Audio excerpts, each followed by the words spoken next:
What's good, Relocation Football League fans? It's your boy Smitty, joined here along with Pecan. He is back this week, and of course we're going to be going through and recapping week 4, everything that happened. As you can see here from the title, week of the blowout. A lot of teams lost by big margins. Pat coining that. LSU surviving and snapping what could have started a streak of the number 1 teams falling. And then we have, of course, just talking more about CS5, upcoming week 5, our predictions, and just how wild this season has been so far. But I want to give a shout out to the guys who are here, man. We got Amir Williams in the building. We got Chris Bulk, Cam Johnson, Dorian Chavis. Who else we got in the chat? Feel free to go ahead and comment. Rashad Mitchell. And shout out to Rashad Mitchell, man. He always gives a solid synopsis, I guess you could say, or his thoughts on who he thinks is going to win and his reasoning behind it on Twitter. So shout out to you, my guys. See you getting real active in the community. Coach Armstrong, make sure to hit that like button, guys, as you come in. But with that being said, someone post the stream as well. Someone should post the stream in the Discord as well. Oh yeah, Tor, if you can handle that, my guy. Some of the mods, appreciate you guys. Somebody. Man, just in the nick of time, I thought I wasn't going to be on tonight. Yeah, I was showing that issue, man. I was like, oh my gosh, this is taking forever. But man, what a week. I mean, Pat really coined the phrase that it turned out to be exactly what it turned out exactly what he said. I mean, there was a few close games, but most of them were just blowouts, man. It was just an ugly week. You know, certain teams are looking the way that they are, and then some teams kind of surprised us. Yeah, so it's been a wild week. We're about to go ahead and dive into it right now. We had less games, of course, because there was 4 teams on a bye week. We're getting more now with bye weeks. I do want to give a shout out to Tyon, as he will be joining the stream team for the games. Help me out with that. So I definitely want to give him a shout out. Shout out to Dorian Chavis as well, because he has jumped in and said that he wanted to take on doing the what's it called? The conference players of the week. I was blanking right there. So he's able to come up with those. And then also shout out to Brian Schneider, the tight end for Notre Dame, says he wants to go ahead and tally up all the stats for this season. I sent him an Excel sheet where he could just dump them in from what he sees, and then it adds it up. And I'm going to be putting that link out to you guys in Discord so you guys can be able to keep up with the stats in real time. All right, so game number 1. And this is where the blowout started. Miami absolutely put this set the tone the whole week on Louisville, as they were able to dominate the Cardinals in their home in Louisville, Kentucky, 44-10. I mean, this was pure annihilation. Dorian Chavis had all 4 of those touchdowns in the first half. Allen went off for his first really big Allen went off in that game. Finally, good to see him. But they were in a position where he can, so. Yeah, and the defense and the defense of Miami was really, I mean, you look at these stats on offense, they was getting it done as well. Defense was real crazy, getting multiple turnovers, shutting it down.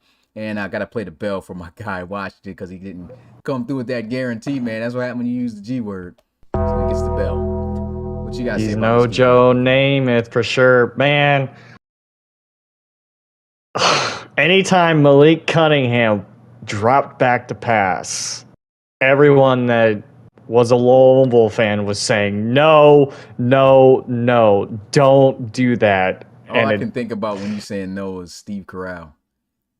Yeah, like every time he dropped back to pass, he was just, no, God, no. Like every time, like just hand the ball to Steve. And I was telling, man, like when we were all in the war zone chat, I was like, man, this is not the team you want to just be putting guarantees out on, man, because the one thing, if you're going to beat Miami, you need to have a quarterback.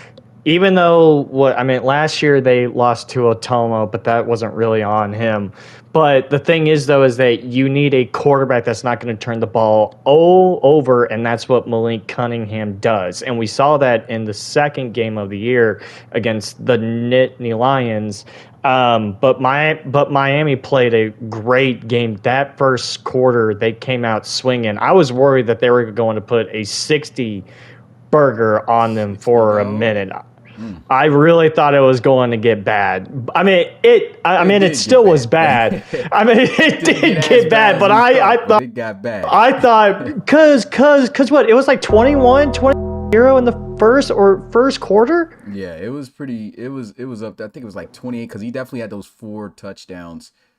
Did he throw all 4 in the first quarter? I'm pretty sure it was all in the first half. I'm pretty sure it was all in the first half. All 4 was in the quarter though. It might have been 3. It was 21-0. Yeah, in the first. So he had 3 of those 4 in the first quarter alone. I guess shout out to Louisville, still fighting, not letting them throw 8 of them things to tie up with Santana out there. But it was crazy. I guess the only bright spot you could say about this is Sidney Jenkins, a generic wide receiver for Louisville, somehow was able to get over 100 yards receiving in this game. Even though, Miami, and this is an all-around great game that was played by the Hurricanes. And, I mean, these guys, as I said, at the end of this game, pushing for that number 1 spot. As, of course, we'll get more into the talks about that as you already know the case about LSU. Anything you want to say finally about this before? Let me just say, with the whole number 1 thing, to me, now that we have a playoff, that this isn't like the BCS. Really, you want to be in just those top 4 spots. It doesn't matter if you're number 1.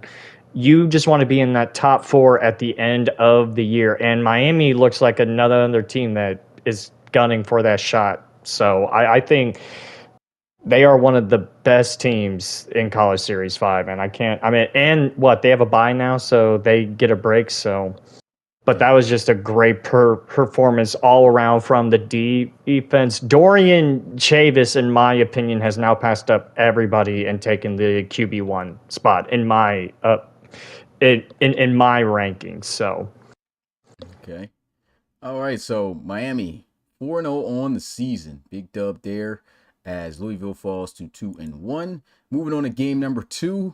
I mean, we kind of knew this was going to happen, right? We gave them I had a feeling too. Gave them the prime time because okay, they got that upset victory over Texas. At the time, I was feeling like Texas is a pretty solid team. They would beat Clemson earlier in the season. We know Clemson was able to beat you guys in Ohio State.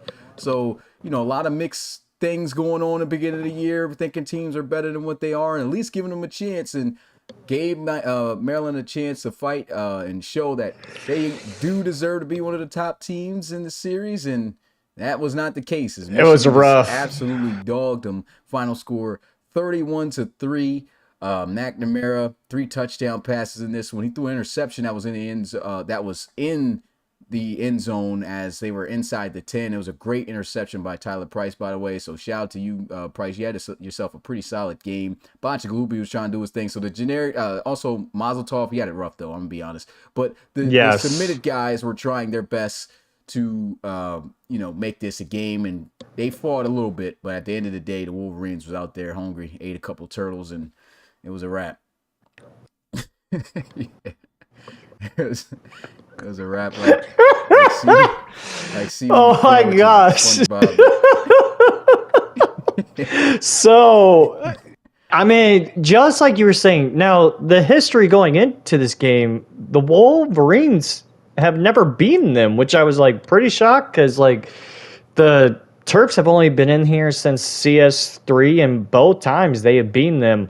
But I had a feeling going into that game, I was like, something's just telling me. I was like, you guys have been playing with fire for 2 weeks in a row now, and this is a team, yes, who just lost to Bama, and we'll get to Bama here later about that. But, it just felt like, when was the slipper... when was the clock going into strike? Midnight for these guys, and it did. The Wolverines are just a whole completely team, different type of team than they were in CS3 and CS4, and they just played a great game. Maryland had no answer for anything in this game. I'll be honest, I liked how Tua was playing. I keep saying Tua. What's his Tulia? It's his brother. How you say this guy's first name? We need to check up the pronunciation, but we're gonna go with T-Tag. So T-Tag was out there. He was throwing some nice passes, man. He was actually doing a pretty good job. Took care of the football for the most part, and then he ended up throwing that interception. But what you looking it up? Yeah, I pulled out my good old college football. Oh my gosh, it covered it. It didn't even show up. But I have this college football book. Taulia. Taluya? Taluya? Talia? I'm going to. No. All right. So Tua's brother TJ. did not play. Yeah, he did not play a good game at all. Hold on. Talia. Talia. Pat spelled it in the chat. Go ahead, give it up, man. Oh, he says, Yeah, I'm done. I'm done.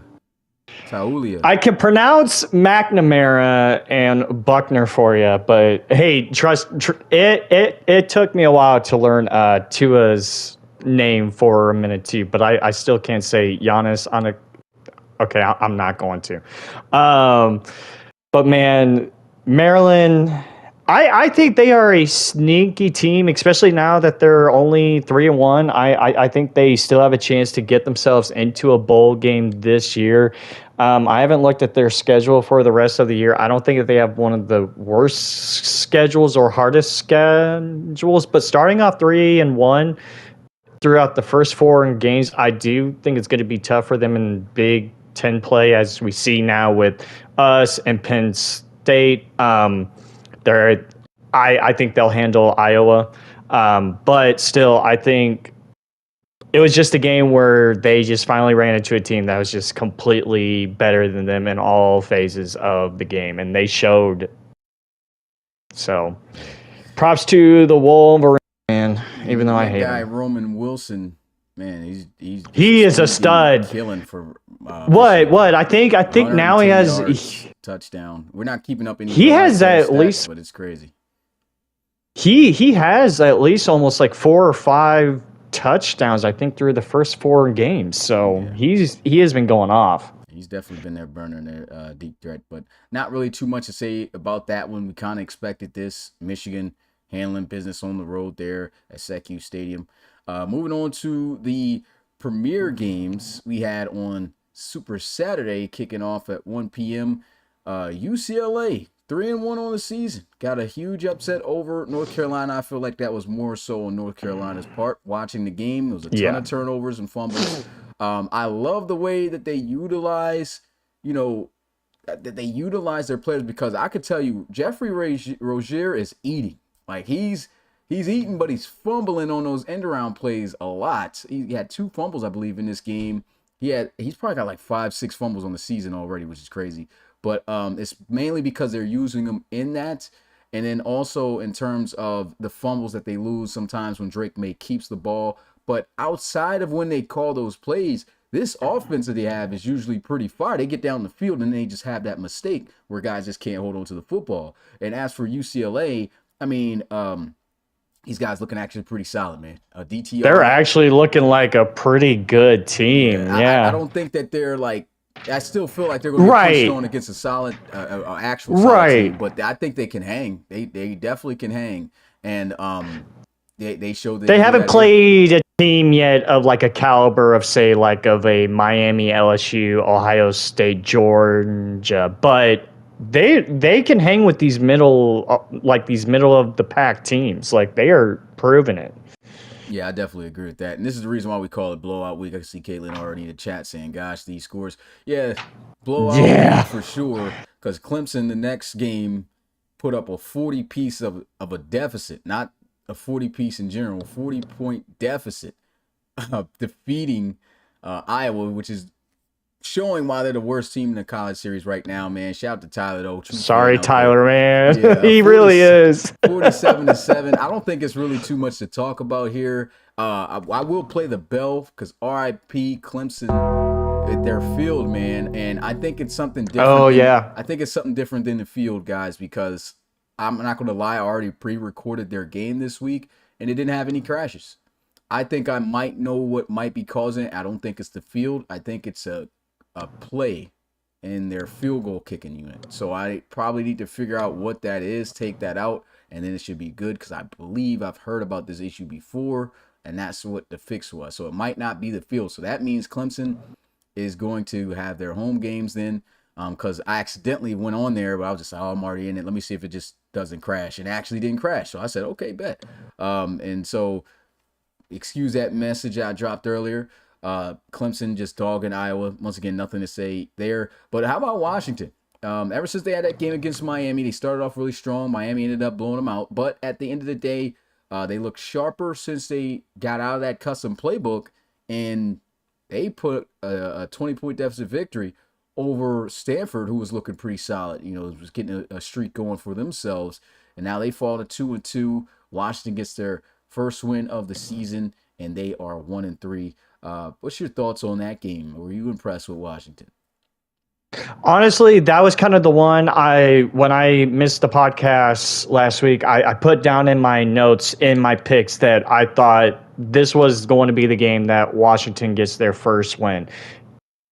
Just like you said, they did get blown out by Miami, but you could tell that they had fight in them until the fourth quarter, where it just finally crashed. But it was like, okay, I'm seeing something from this Washington team that I'm like, they aren't dead yet. And this was a game that proved that Washington has some fight in them. They have to continue playing like that. They have great talent in RJ Freeman, Samaj Sims, so they have the talent. It's just been eating too, man. EJ Bailey has also been eating.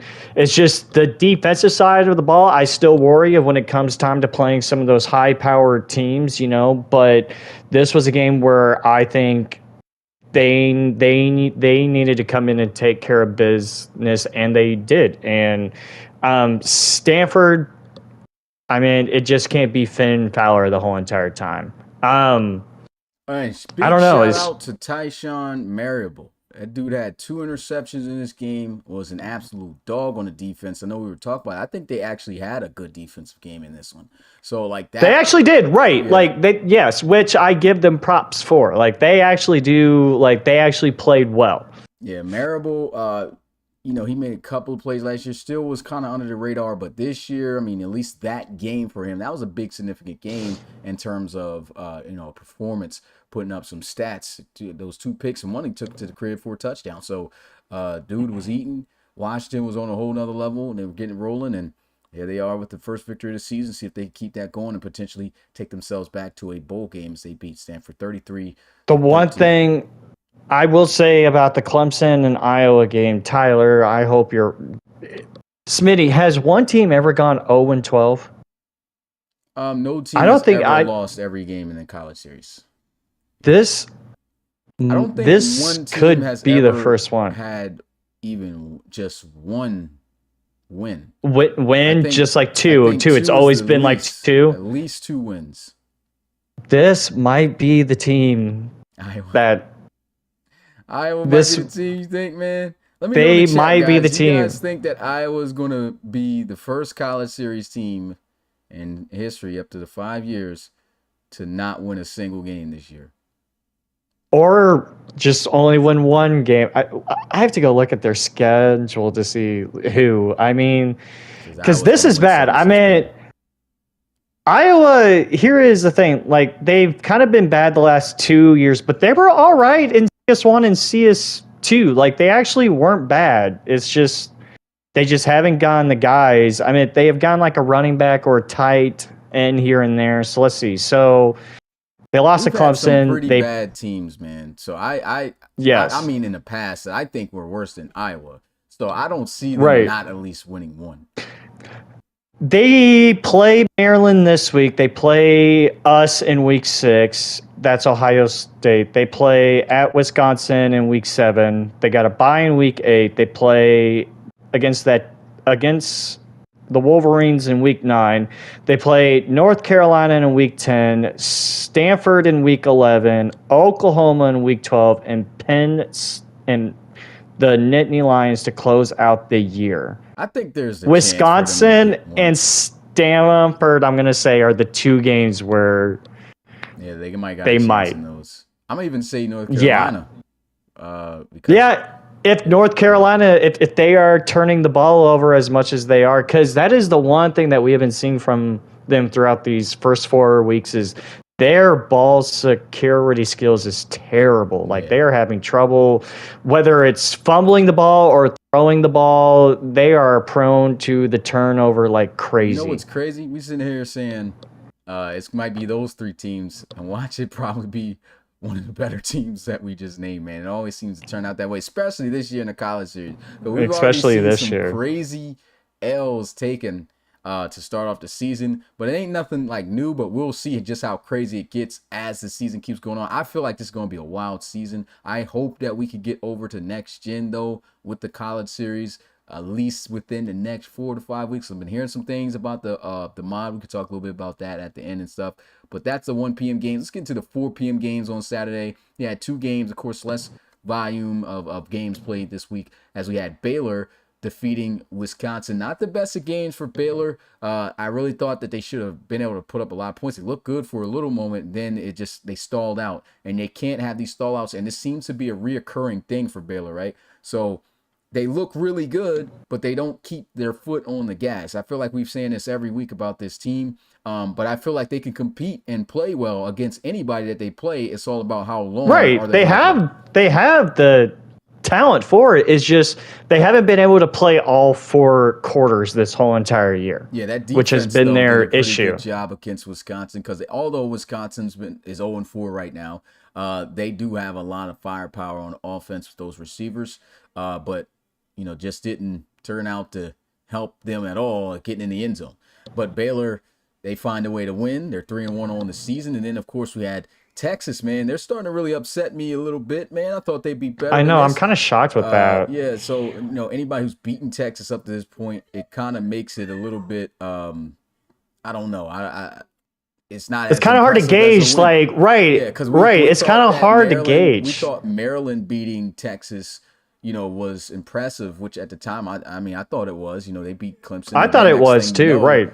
They lose like this to Oklahoma State. So I'm like, is this Texas team even any good? I don't know. It doesn't look like it up to this point after taking this loss. It was a good defensive battle. Pat thought it was classic enough to put it in the classic. I don't know if I would have threw this in the classic. I didn't but that one. But yeah, that's like the one where I was like, I'm not sure about that, because he was like, the last one who has the ball wins, and then I'm like, Pat, there was like 9-10 minutes left. It was a great defensive game, I guess you could say. It was a great defensive game, right? I don't know if I would have put that one in the classics, though, Pat. That's one I don't know about that one.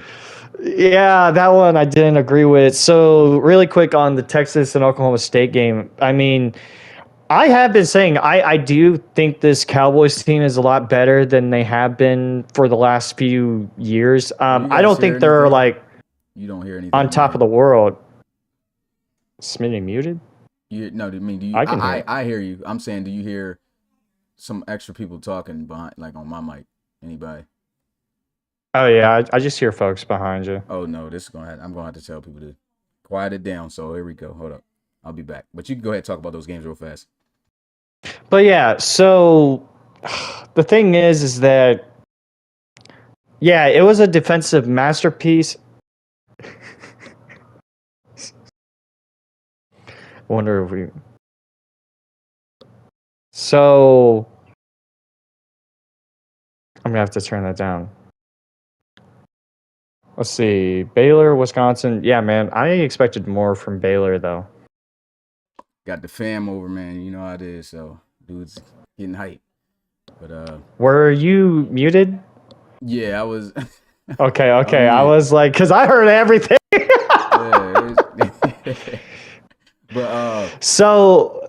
But no, the Oklahoma State and Texas game, that was like a defensive masterpiece in a way, not compared to the game of the week, though. Not compared to the game of the week, which we'll get to. But I definitely think the Cowboys are a better team than they have been in previous years. But just like you said, we really don't know how to value a win against the Texas Longhorns really is, because it's like, what is this team?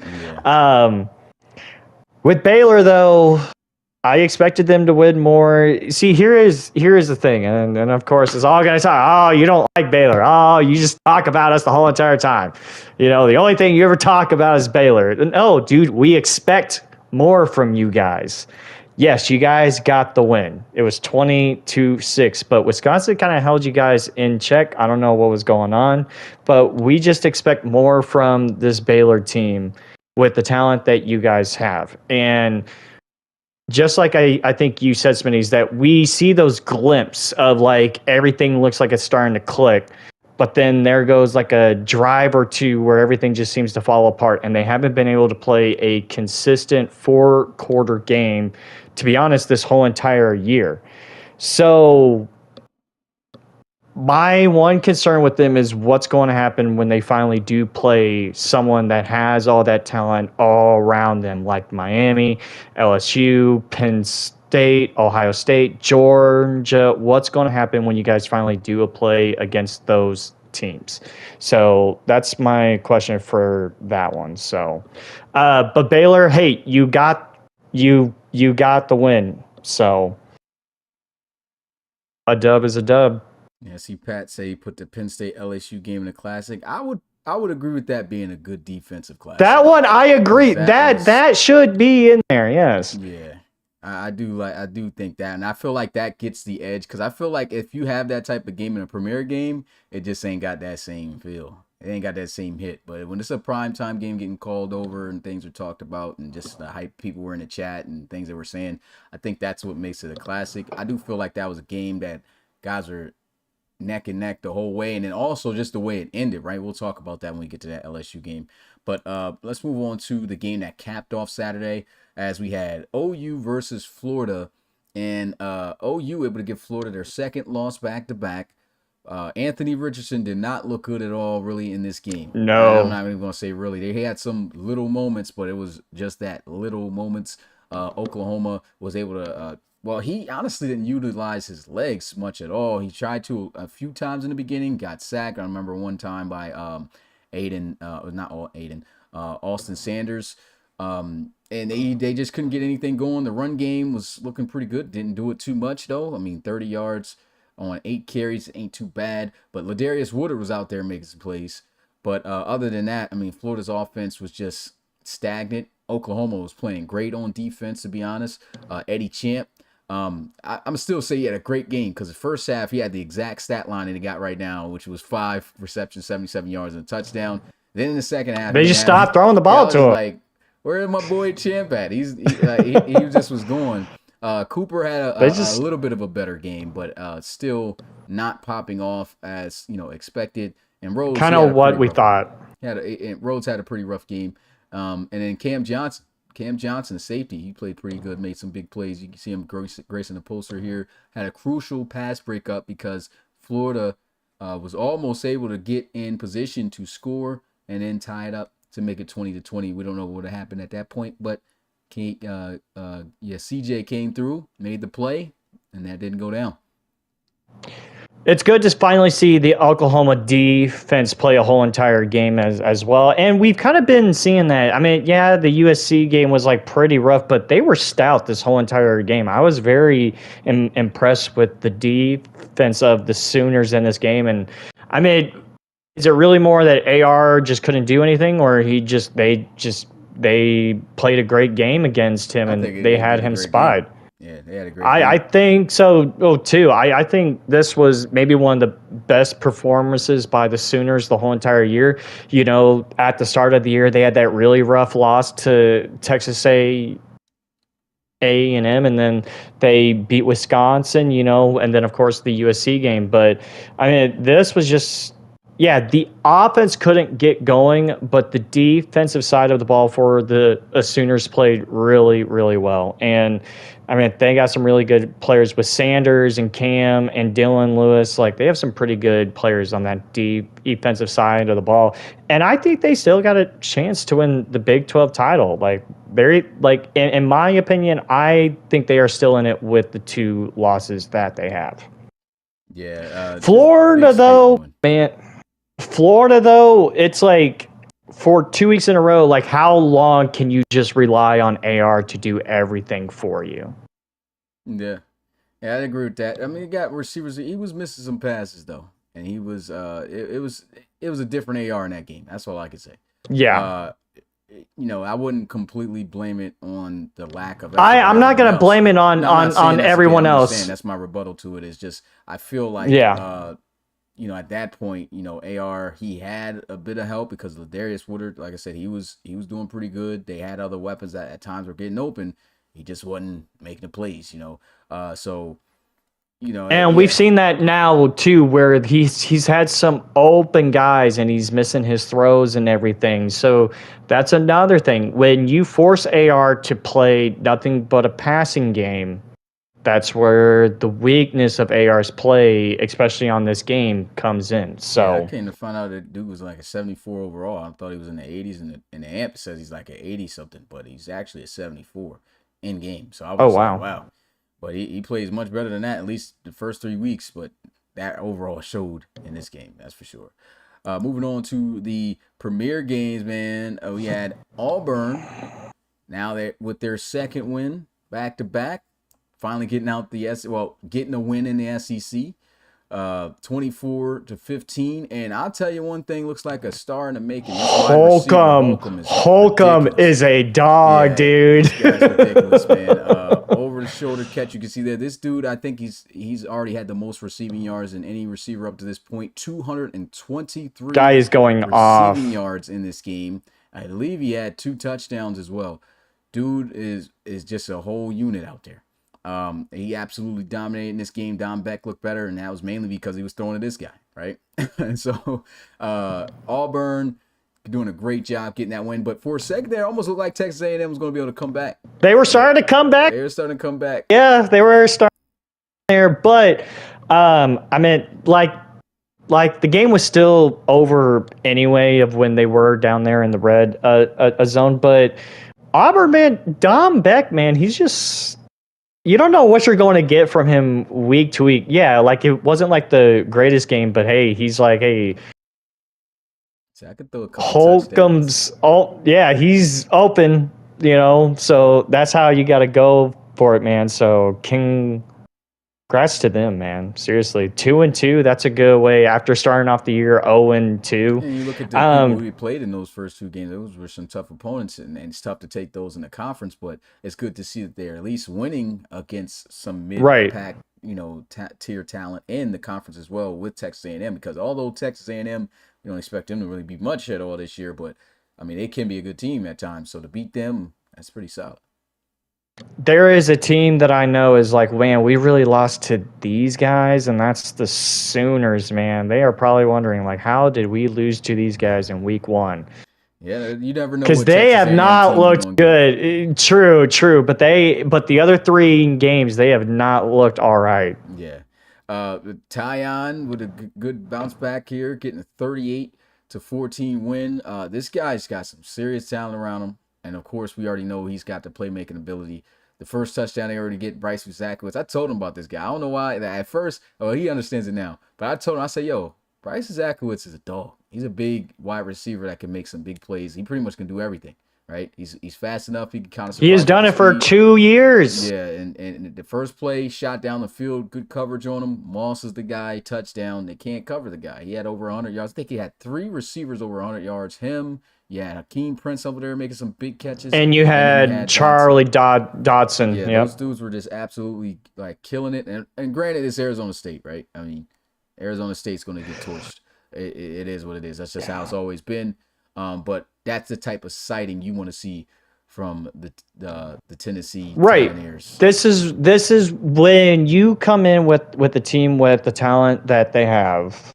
This is what you want to see from them, is playing all 4 quarters and dominating, and that's what they did. And Tyon is making his case as well, and I know he's pretty sad today because he lost his coach, but Tyon, man, he's just he's got a really good squad here, and I think Tennessee still has a chance to make a lot of noise, and this is the game that you want to see where they just dominate in all phases of the game. But his receiving core, honestly, I'm going to put it on and just say it right here. I think he has the best receiving core in the whole entire college series. Yeah, there are some dogs out there. It was Hakeem Prince. We already named him with Bryce Zakowicz, Dotson. I think they have another receiver out there too that's pretty good, but he's not draftable. J.D. Calhoun, they have him. Yeah, J.D. Calhoun. Yeah, that's that guy. He's draftable. So yeah, they definitely got some weapons, man. He did his thing during the offseason, recruiting guys, getting guys to go to Tennessee, and it looks like it's paying off right now. Of course, tough loss they took for the one they got, but with the loss, of course, we're going to talk about later on. SEC starting to get wide open for these boys, so they can get right past that L and keep doing what they're doing like they did this week. Exactly. Notre Dame finally getting their first win of the season. Boy, did they dominate Florida State. I knew this was going to happen. Rough games to start the season, and they beat Florida State 40-14. I'm going to play the bell and the RIP to the guy who keeps getting sick about Florida State taking L's. I don't know if anybody's been reading, going into the Florida State games and watching the comments, but this guy's comical to me because he's like, man, you got to flip Florida State. You got to make them better. I'm like, man, we don't do that. We go based off the college. If you want to unsubscribe, you want to unfollow, and be my guest. That's what you got to do, man. But we're not about to boost any team just because they're not playing or looking like they do in real life. That's not what the college series is about. How many years have we had players, like I'm saying, a great example, North Carolina, Drake May. Should he be a 73 overall right now? That guy should be like a 90. You know what I'm saying? And so, yeah, we're not going to do that for Florida State. And Florida State historically in the college series has been terrible. I think they're the most losingest team in the series. And no. They're close? No, they're second. Might as well say. But anyway. Yeah, they are second. 40-14, man, is, that's kind of the win I expected to see out of Notre Dame, because all 3 games to start the season, even though they fell those 3 times and 0-3 to start the season, those dudes absolutely look good.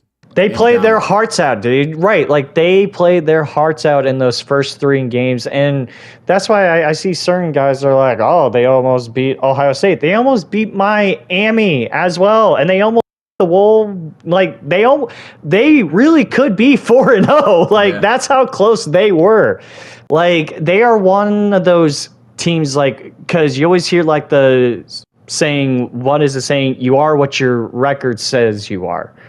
That is a team where you're like, that's not an 0-3 talent team. Like, they are way better than that, especially with the fight that they've given to Miami, the Wolverines, and us. I just had a feeling that going into this game, this is a game that they needed. And I had a feeling that they were going to dominate, and they did. And, I mean, I'm still saying it. I still believe that they could get to a bowl game after a 0-3 start. And I kind of want to see, the math, if anyone has seen, like, if there's ever been a team that's gone 0-3 to get to a bowl a game.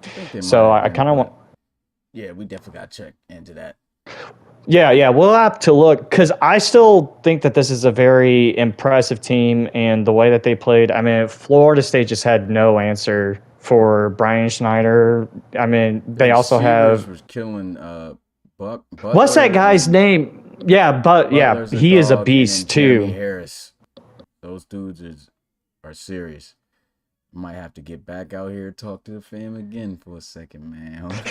So it's just we have seen 3 weeks that they could have won any of those games, and then they finally play a team where it just feels like they could beat these guys, and they did. So just congrats to the Irish, man. You guys finally got your first win and everything. So I'm just really happy for them. And the Noles, man, it's going to be a tough year for them too. I still think they have a better chance at winning a game than Iowa does, though. Yeah, I agree. Moving on to the 4 p.m. game on Sunday. This was the only game that was left to record. And the upset. Oh my gosh. Alabama, number 3 ranked team, and only put up 3 points. And South Carolina. Dang, bell. Yeah. That's a bell. Oh my gosh. Yeah. 3 points to equal the ranking, and then that was it. It was very upsetting. They had so many opportunities, and they did too. You got to put this bell for the most part on the quarterback play. Logan Goldsberry. He just was not getting rid of the ball. It just looked bad. He could not make the decisions, wasn't connecting on passes. South Carolina was balling. This South Carolina team has always been a team that that you can't just That just it's right that you can't. Yeah, they've always been weird. Like throughout the last 3 years that they've been in the college series, whether it was beating Georgia and ending their winning streak, back in CS3 or in CS4, where they beat a really talented North Carolina team. Like they are almost due every single year for that game where it's like, I did not have you guys winning this game at all. And they did. And Logan Goldsberry was not good in this game. I kind of want to say this is maybe the third worst loss for Alabama in the whole entire college series that they've ever had, because this was not what I expected at all. I was on my way home watching this game, and I just couldn't believe what I was seeing. I was like, oh, boy. Yeah. Because it got ugly. Really didn't. A lot of people couldn't believe it because, I mean, even looking at the views, that's the most viewed Premier game. Everybody's just like 400 plus views. I'm like, man, guys still watching this probably like, yo, did they really lose this game? I thought they'd be 4-0. Now we're down to only 2 teams. Yeah. Left. That was pretty upsetting. But we'll have to see if they can bounce back. A loss like this, it could hurt you in the long run. So it really can. And it's a SEC loss too. It's a SEC loss as well. And this is what I've been telling everyone. Like, do not take the Gamecocks for granted, man, because they got Spencer Rattler. He's not like the best cornerback, but they have some pieces there, man, where they can really shock you guys. Yeah. So now we get to the second to last game that we had for Premier Day, which is Oregon getting their first ever victory over USC in college series history. And boy, did they win in a big way. USC absolutely thrashed these guys last year with Calvin Poole and the guys who put up, 45 points, I believe it was, in that game. 45 to 13, yeah. Oregon responds this year back with a return in Ronnie Shanahan with 48 points. And final score is 48 to 17. Chris Clark was an absolute dog, 154 yards on the ground, 80 yards insane, and 2 touchdowns out of the 4 that Ronnie Shanahan tossed in that game. Shanahan really was looking pretty shaky within that game, but the stats piled up, and he was able to toss for over 300 to 4 touchdowns to 1. I guess the stats line looked pretty good, but Shanahan at the end of the day getting the job done. And man, Cardenas, man, got to play the bell for the guy, man. He had a horrible game, 4 interceptions. Yeah, he threw for over 300 yards, but he took a lot of unnecessary sacks.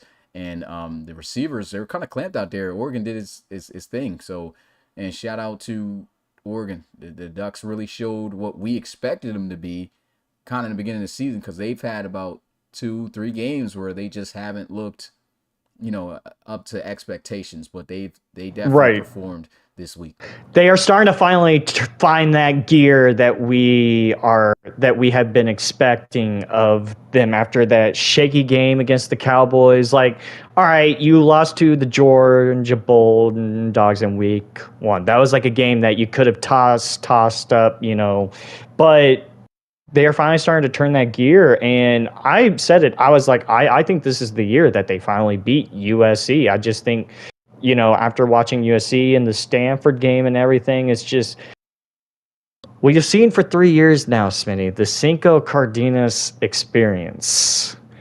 Yeah, it's been kind of crazy. Yeah, I've seen it's been tough. I mean, I at first I thought it was just a Clemson thing, because even Unga Yuga, anyone can look DJ, good.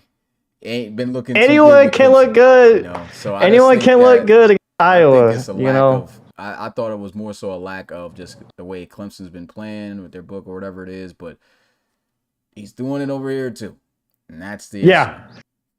Yeah, I think, and we are starting to see that. Oh, it's not just the Clemson Tigers; it's Cinco, man. Because I mean, the unnecessary sacks that he took. There was a play in this game that was like almost disrespectful, like the pick that he threw, and then the guy jumps over him while he's down on the ground. Yeah. Oh man, that was one of the most disrespectful plays I've ever seen in my life. Like, this was a game where, for 4 years in a row through 5 games, USC has just beaten them over and over and over.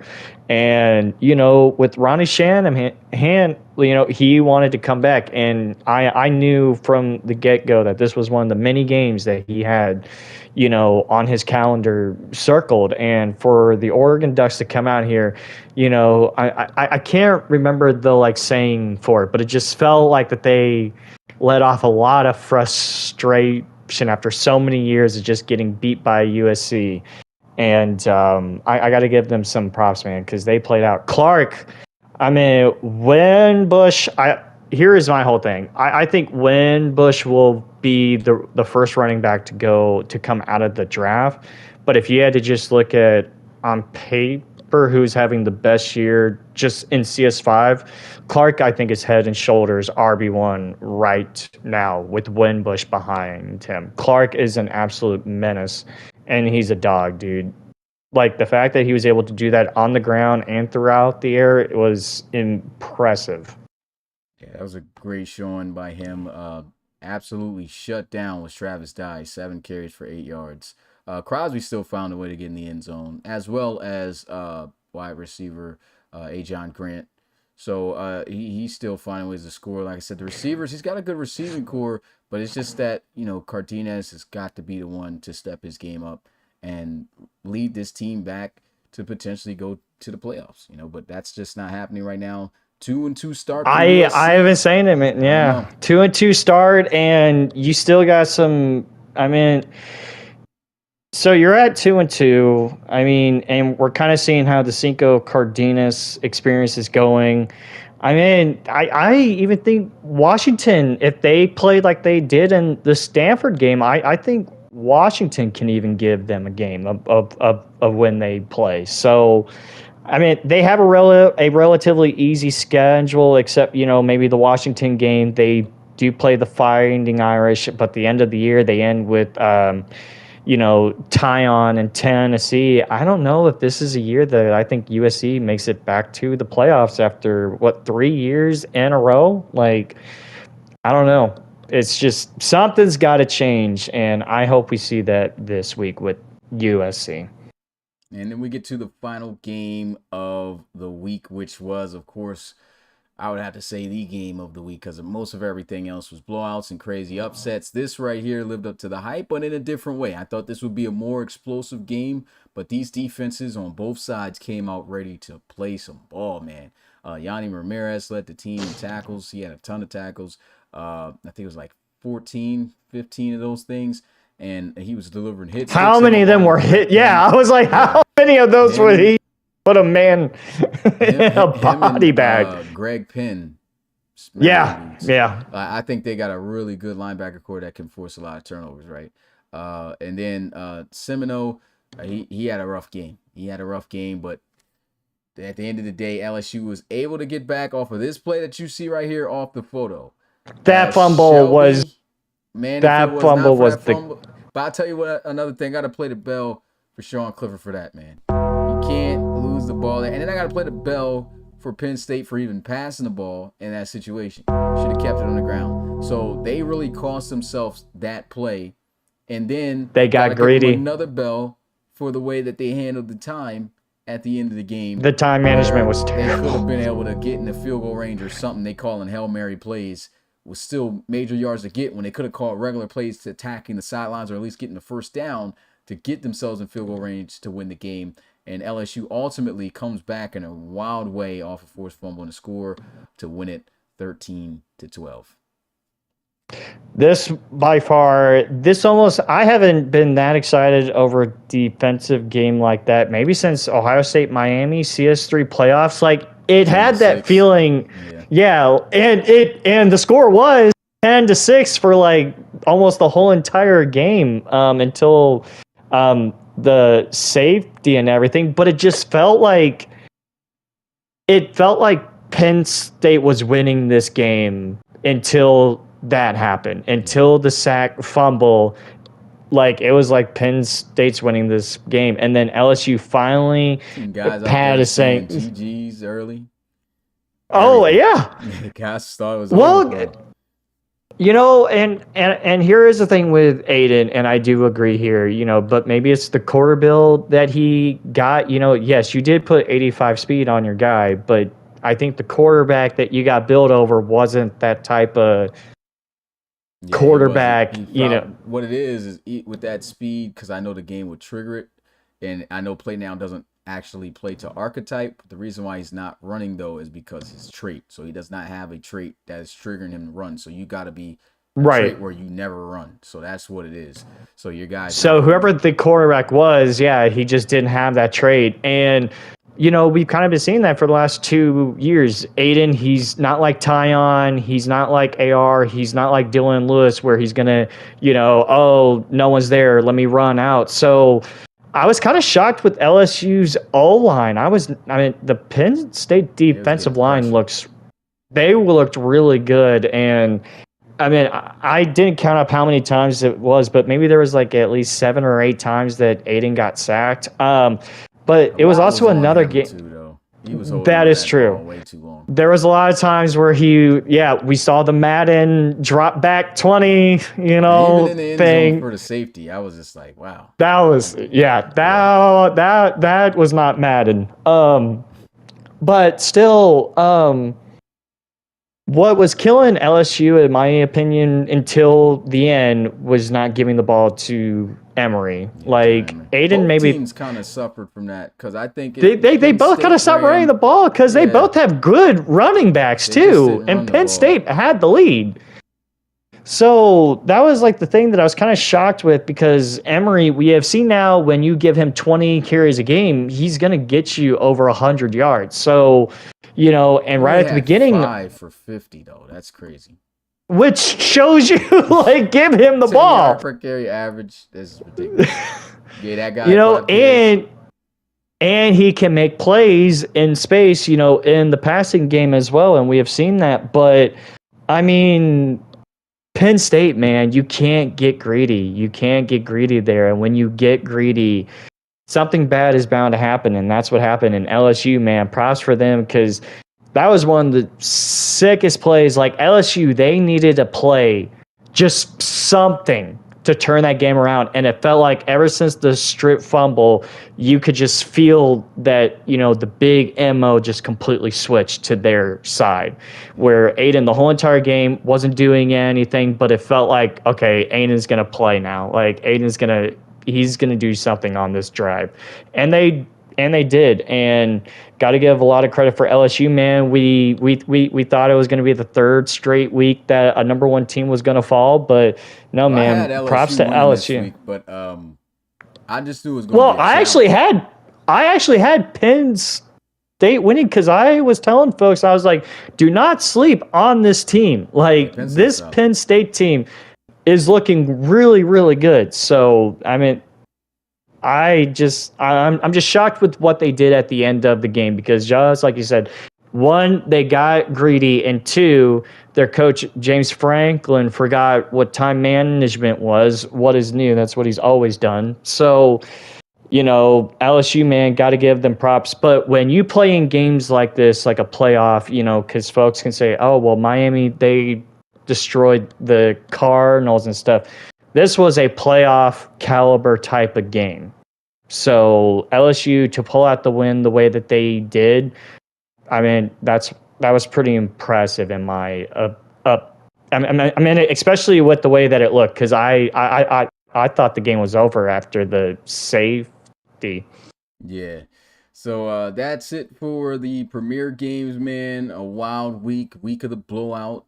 LSU surviving in a crazy fashion, winning by 1 point, and week 4 is officially in the books. And only 2 teams. Only two teams remain. And right now, something new, which I've been telling you guys that I am going to be bringing to the college series, is the players of the weeks for each conference, which I had highlighted at Dorian Chavis. He said he wanted to try to take over and stuff for that, and I saw his first list, and I said, hey man, if you do a pretty good job, I'll just keep you on it. Did a pretty good job this week, and this is what he's come up with. So let's go over who the conference players of the weeks were for week 4. So here we go. Is it Dorian? Let me. Oh my gosh! If he just did a graphic just to put himself on it, I'm gonna call you out on Now I that. already had the graphic. All you had to do was give me the stats. Okay. But yeah, in the Because you know SEC, how like guys are. Hey, let me create something to make myself look good. You yeah, know. nah, You know. he ain't about to. He ain't about to. Yeah. I don't think Dorian would, but you know how guys are. Yeah. So for the SEC, we were just talking about this guy, TJ Holcomb. Jay Holcomb, Absolute oh, boss beast. this week. Most receiving yards we've had this season. We've seen this season from a wide receiver. 7 receptions. That's all he had. It was 7 receptions. 2 of them went to the house for a touchdown. 223 yards. Rightfully the SEC Player of the Week on offense. For the ACC, running back for Notre Dame, Isaiah Neal, 24 carries. He had 113 rushing yards, 223 all-purpose yards to match TJ Holcomb. So that means he had 110 receiving yards on top of that. Dude was killing it. Then we had Corbett winning the Big Ten Player of the Week. Only 5 catches for 71 yards, so nobody was balling in the Big Ten offensively. That one I kind of disagree with really quick. I think Roman Wilson should have gotten that one in my opinion. This is between only draftable players. So Oh, no okay. real life Gotcha. players can Okay. be. Yeah, Gotcha. only draftable players can be. I should have mentioned that as well. Nominated for a Player of the Week or an award period. Then we had Seamus Davy Fitzpatrick, running back for the Baylor Bears, had 28 carries, 143 He had a pretty rushing good yards, game. and 181 all-purpose yards. And then finally for the Pac-12, Ronnie Shanahan taking on Offensive Player of the Week, going 26 of 44, 339 passing yards, and 4 passing touchdowns. So I guess you did have your rebuttal on That one, was the but one. Yeah, that was the one. Didn't know the But now that stipulation, I but got yeah. clarified, yeah, I didn't know of the stipulation. I have to agree. The one thing I'll comment on is not about the players of the week, but I kind of noticed 2 Baylor offensive players don't wear gloves. They are old school. Seamus and Michael Simmons. They are doing the whole old school route with no you gotta gloves. have size 10 hands or something, because It's kind of fun to like see, but yeah, I agree with this. I think you can make an argument probably for Clark over Shanahan, but I don't really blame him for putting Shanahan there either. I guess So it's because of the touchdowns, and rightfully yeah, so. You would have the quarterback, I guess, more so get that. He did throw a pick, but he did have more touchdowns. He did throw those yards to him. So I think even if you're talking about in game and in real life, they probably would give this. they To probably Ronnie would Shanahan. give it to Ronnie. Yeah, Yeah. All it's right, and always then about the quarterback. we don't only have the offense, we have the defense as well. So these are defensive players of the week for each conference. And in the SEC, we got Pat Forney of the Florida Gators. He had 19 tackles, a tackle for loss, and a sack. Then in the ACC, we had Leon Burton, a cornerback for Miami. He had 4 tackles, 2 interceptions, and 2 pass deflections. Then generic DN Derek Hatcher had 5 tackles, a tackle for loss, and 3 sacks, representing the Big Ten. And then the Big 12 had Austin Sanders. This is the best photo I had from the game, so I just had to back his name on there.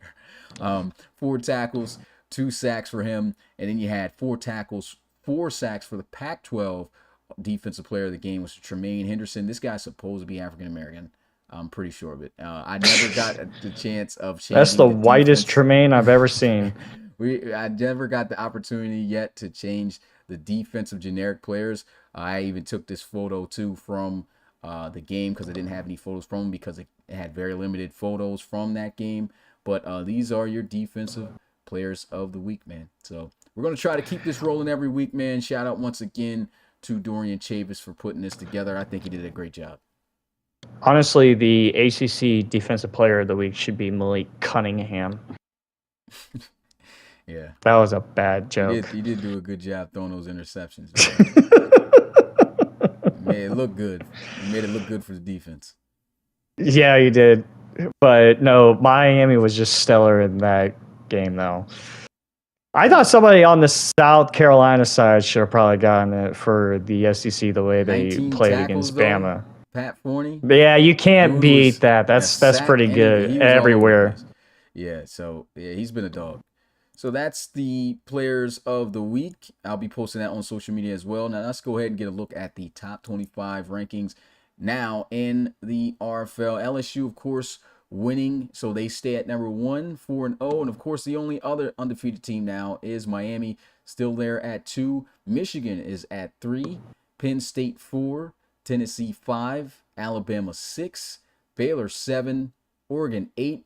Maryland 9. UCLA 10. Georgia 11, Ohio State 12, South Carolina 13, Clemson 14, Oklahoma 15, Florida 16, USC 17, Louisville 18, Stanford 19, North Carolina 20. Oklahoma State 21, Auburn 22, TCU 23, Notre Dame 24, and Texas hanging on by a thread at 25. No guys would probably sit and say, like, what's going on with Georgia and Ohio State? Well, they had a bye week, and this is record-wise. So I was about to say, to tell the guys who are going to be like, why, what, you know, because there is a way that Smitty has done this. Yeah, it's only about records. So if it's about the records and you have that bye week, you just have less wins, then it doesn't work out in your favor. But of course, that evens out towards the end anyway, because you're going to have the same amount of games. And at the same time, it doesn't work in your favor if you are trying to tie for a losing record, right? It actually does help you if you have more losses, right? Because in a sense, you can have a team that's, I think I have a situation where a team is 1-3, but there's another team that's 1-2. Yeah, no, that's 0-3.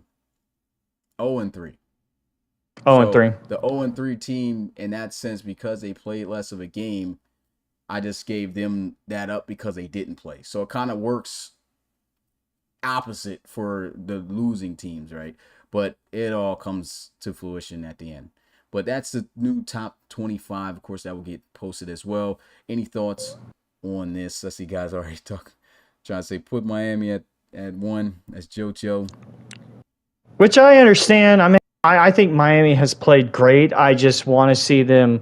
The only team that they've really played, honestly, is Notre Dame. I'm sorry, Louisville, but you guys don't have that level of respect that I'm like, yeah, you know, that's a great team to play against Miami. I mean, both of them, so they might get got an opportunity to. They have an opportunity. Right, so, but let me just say, with LSU, they've played against the Georgia Bulldogs. They dominated them.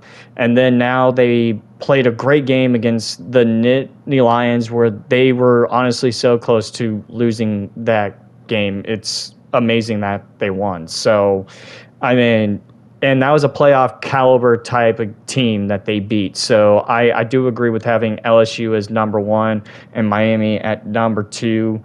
I mean, Maryland and UCLA. I mean, I would probably say that Maryland's better than UCLA. I would say Oregon is probably better than Baylor, in my opinion, so far. Hi, Baylor Bears. Yeah, you know you're gonna get a reaction. Oh, I already know. Alabama, though. See, this one's kind of tough because, like, we really don't know, like, what to think of them yet, because in week 1, well, let me just say, maybe that week 1 win over the Bruins is starting to look good for them, that, hey, we only beat them by 14 points and look what they have been doing to everyone else, you know. So, but they do have that win over the Wolverines, you know. It's just, I still don't know what to make of this Alabama Crimson Tide team, man. I really don't. To the play. Is Logan gonna play good? Yeah, if Logan plays good, then they win most. Like, I think 9 times out of 10, no matter who they play. So it really is going to come down to Logan, man, getting rid of that football. But yeah. So that's it for the top 25. Once again, that will be getting posted on social media, and now we will get to the schedule. But in terms of the schedule, guys, I didn't have a chance to get to making it, but I do have the League Lobster page, so I guess I can promote this in the Discord. If anybody can grab the link for me and post that in the YouTube channel right now. This is the website that I have where you can see me scrolling. You guys should be able to see what the games are that are coming up and what the final scores are. Right now I have scored games checked right here, or unchecked, so that way all you see is the games coming up that I just put in. And then if you hit score games where you can see them all, this has every single game that's happened so far up to this point in the college series by week. As you can see here, what day they were signed up. I mean, they were played.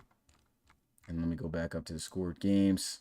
And so we'll go through this list here, and just so I can also bring this up as well, I'm gonna go ahead and minimize this. And we also have the standings that are also in here. They're not typically in order, so like you will see some teams that are over top of others that really aren't in the rankings, so don't pay no attention to that, but just know we're going to go over that as well. But let's go ahead and first go through these games that are coming up this week. All right, first starting off, SEC matchup, Auburn taking on Georgia, 8 p.m. Eastern tomorrow night. Should make for a great game. I'm about to go ahead and look into my spreads real fast. I have the spreads pulled up too, by the way. So Okay. you have Georgia as a 9.5-point favorite. Okay, yeah, so they got them winning by 10 or more points. Even though history has suggests that Georgia has never beaten this team by more than that in their whole entire college series. Yeah, I feel Believe like they're it gonna or come not. back with a vengeance though this week. They need to, in a sense. After They that needed loss to this bye, LSU, yeah. You took a loss, you go right into a bye week, and then it's just like, well, that stings. You get to hold on to that for 2 weeks. Yeah. And then you got to come in here and play a SEC rival that, honestly, based off the talent level, you should be able to dominate. Watch out for TJ. This should be. But I do feel like at the end of the day, this team is talented enough to be able to shut down that passing game, get the pressure on Don Beck, and they should be able to win by 2 scores, in my opinion, and I think it should be by 10 or more points. I have to agree with you there. I feel like of what we have seen so far, if you have even like somewhat of a defensive presence, Don Beck is not going to play that great, and Georgia has that. So I do agree with you there. I would take the spread here. The only time Auburn has ever been the Georgia Bulldogs was back in CS1. Now, the last 3 years, I mean, Georgia has won the last 3 meetings, but they've all been very close. Let's not forget, back in CS3, the Bulldogs had to come back from 17 to 31 in the fourth quarter to beat them. So this is a team that they historically have had issues with playing against. And just like you said, it's a real-life rivalry game as well. But I just think with what we've seen so far from Don Beck in the offense is that when they play against a defense that is really sound and has playmakers all over the field, he kind of falls apart. And I think the Bulldogs win this game by 10 or more. All right, next game we have, you can see here, 8 p.m. Eastern, the following day on Friday, TCU taking on Oklahoma. This is a solid game. I know I have I guess a weaker matchup later on in the week. One thing I noticed is I kind of want to put some solid matchups in the beginning a little bit, just to maintain a little bit more interest for good matchups, because I usually put the worst games first.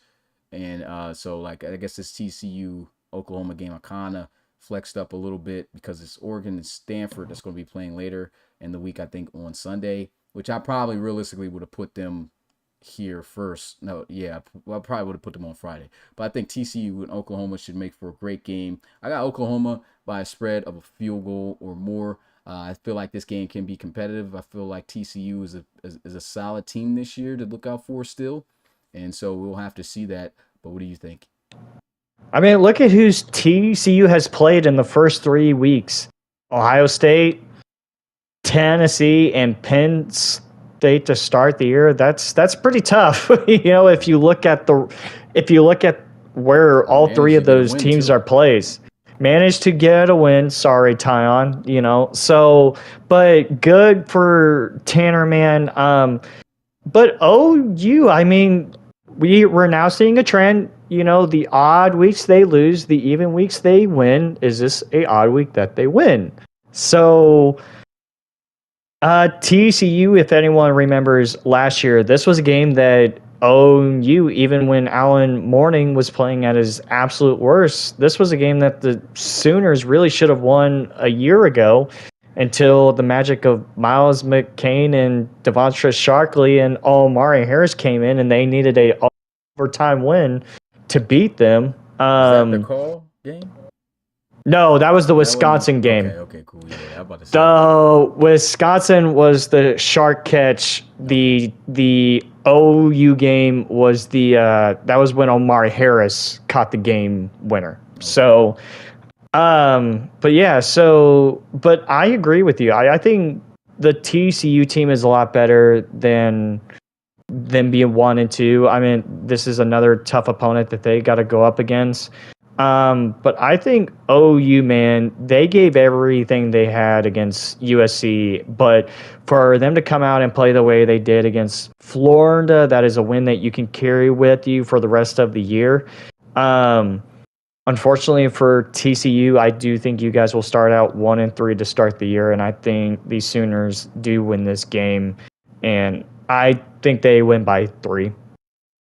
Okay. Next game we have Texas A&M versus Clemson. I'm going with Clemson. Definitely up and down shaky. If they had looked as good on a consistent basis as they did last week against Iowa, against better teams, probably would have had this be a higher spread. But I am going to go with Clemson by more than a field goal. I feel that they should beat this team by more than a field goal. Just even based off the team they were able to beat this year. They beat Ohio State. They look good whenever they want to, right? Usually. But then they should have won that UNC game. Yeah, if they lose games like these, games like this, So I'm making it close. I'm gonna go with Clemson here at home, which I can see. Yeah, so which I can see why. I think this is another week where Clemson puts it all together and beats the Texas A&M Aggies by more than this. I have them winning this by at least 2 scores minimum. But just like you said, they have those games just like they did against the Longhorns, just like they did against UNC, where you're not sure like what Clemson team is going to show up, but then they play against us and then blew out Iowa. But just like I said, anyone can do that against Iowa. I mean, Cinco Cardenas did it. So the Clemson Tigers, I think, will win this game by 2 scores or more. I have them winning this one. They have played once before back in CS1. Clemson won that game 17-16. Pretty close. All right, for game number 2, there goes and they Iowa. Went to the playoffs. Yeah, here goes Iowa back in business, taking on Maryland. And I think Maryland's a solid enough team. They got that 3-0 start. I think so too. Yeah, they beat Iowa. They're the worst team in the college series, at least as of right now. We still speculate that they might be the first team to not get a win. So definitely going with the Terps here, and I think they get it done by a touchdown or more. Who do you think gets a win first, Iowa or Florida State? Florida State. Yeah, hold on. Let me look at their schedule really quick. Florida State. Yeah, they play Wisconsin in week 6. Oh, and they play Arizona State this week. Yeah, they have a better chance than Iowa. Yeah. Yeah, they have a better chance than Iowa. I'm sorry. It's tough because I kind of agree with you there where it's like Maryland, they're kind of that Cinderella team. Like they kind of have that feeling of like, don't sleep on these guys or they're going to shock you, where they pull out the win against Texas. They came back from 22-7 against West Virginia. It's just what was going to happen when they finally ran into a team that has talent all over the field. And it just kind of collapsed on them. But Iowa's not that team. I think they easily win this game by 6 or more. I think this is going to be a tough year for Tyler to watch as an Iowa fan. So yeah. And moving on to our last 1 p.m. Eastern game, we have Arizona State versus Florida State. You were just talking about this. And crazy thing is I chose Arizona State. I think Arizona State's going to win this on the road, and I got them by 4 more points. I know. Funny that we talked about this. I do think this is the chance that Florida State has. I don't think it will happen this week. I think Arizona State has kind of shown back in the Oklahoma State game that when they can get it going, they can pull out a win. You know, we saw them play really good ball in the fourth quarter against Baylor. Last week they just ran into the Vols, man. It was just tough. They just couldn't get anything going there. But I do agree with you on this game being really, really close. I don't know, man. Something is telling me maybe go for Florida State in this game. I don't know why. You know what? Let's do it. We are pulling for the Seminoles in this week's game. I have the Noles winning with the spread too. All right, so it should be an interesting game to watch there on premiere date. And we have at 4 p.m. Eastern, we got two 4 p.m. Eastern games, starting with Baylor taking on North Carolina. You guys are already in the Discord talking about that, having a little squabble going on. And I got Baylor winning this one by 8 or more points. And the reason why I feel so heavily about that is definitely just the ball security issues that North Carolina has, right? And Baylor is really good at causing turnovers too. So they got to be better at taking care of the football. They got to be better at, and they have a good offense, like I said. But if they take care of the football and don't lose it, then this is going to be a good game. But if not, Baylor is going to really take advantage of the opportunities, and they could win big. And I think that's what's going to happen because I think their defense is good enough to where they're going to force those mistakes, even if they don't want them to happen. And it's just going to get out of hand. Now, does Baylor play all 4 quarters? We have to see. That's the question. Opportunity where they can do it, but I feel like this is the team where they don't necessarily have to because the defense can get them the ball back multiple times if they don't take care of that route.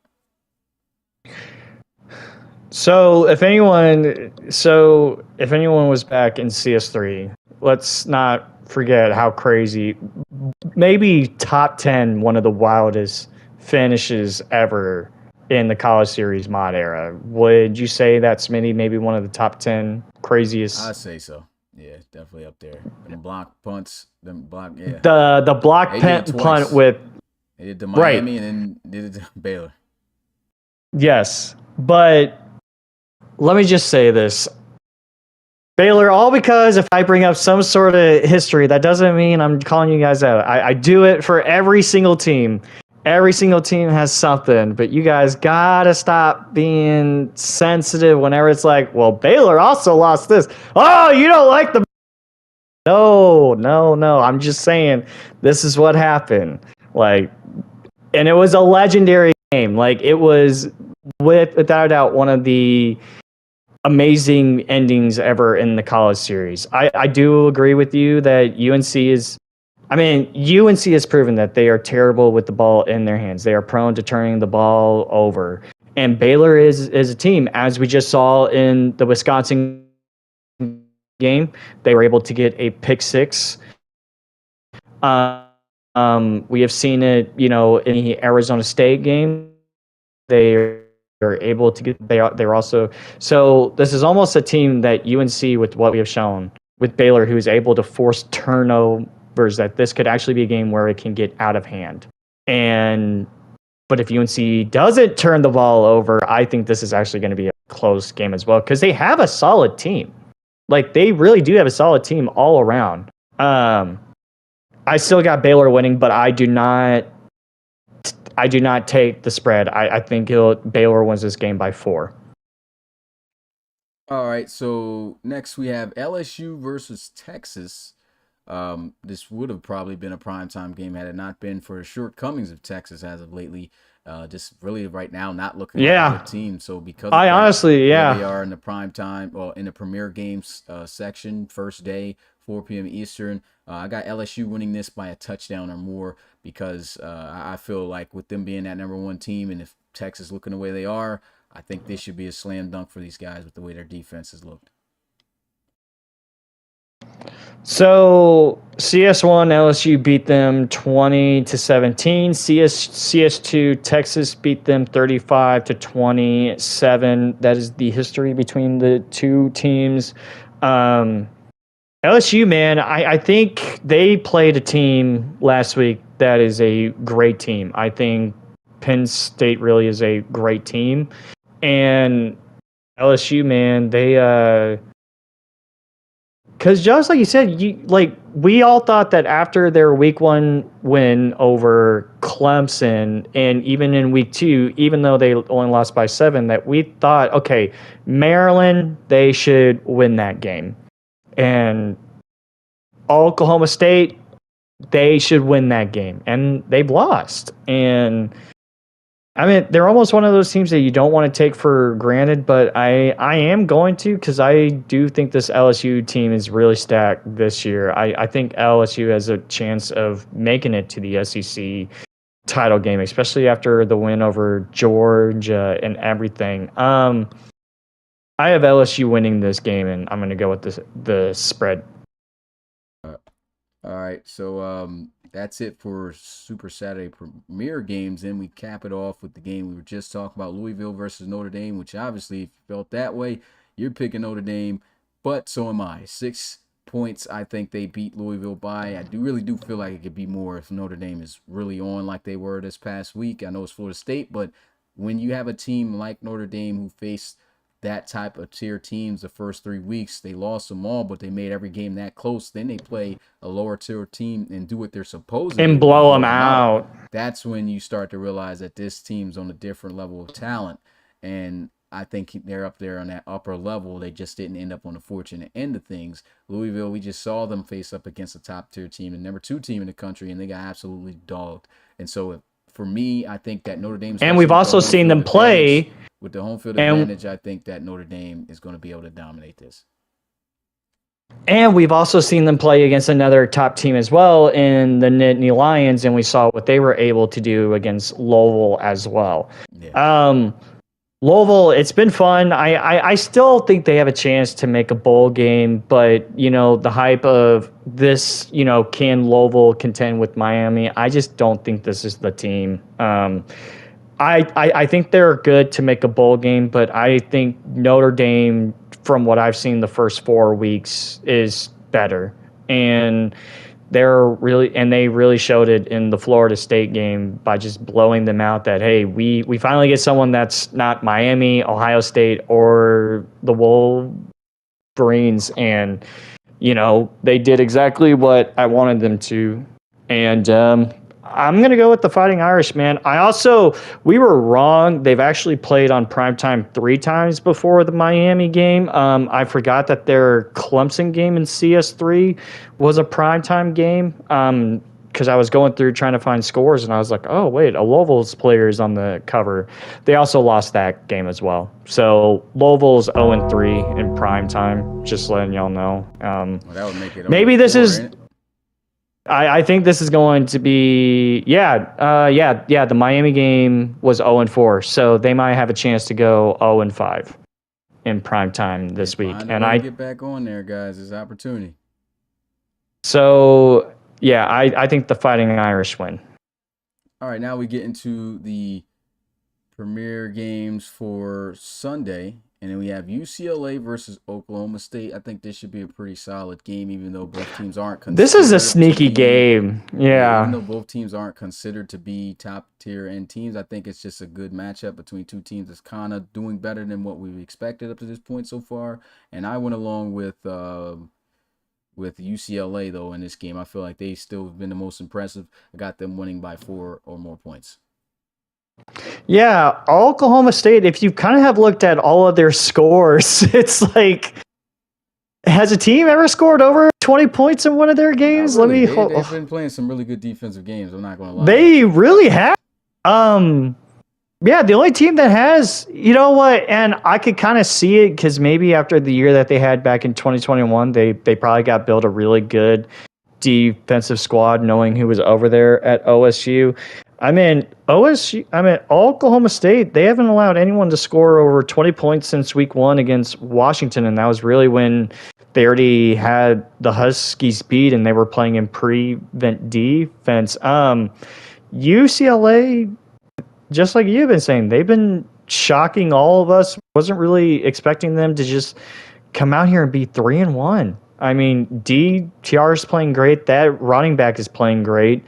Charbonnet.